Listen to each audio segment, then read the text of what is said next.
ஆதிசிவன் நெற்றி கண்ணை அழுத்திடவே வந்தாயம்மா. பரமனோட சிரசினிலே பாங்குடனே அமர்ந்தாயம்மா. கங்கையம்மா தேவி நீ கண்ண தோர தாயி.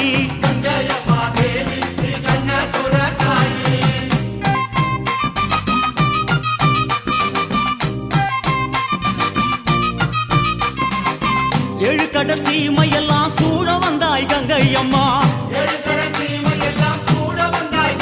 அம்மா ஆறு குளங்களிலே அழகு நதி ஓடையில்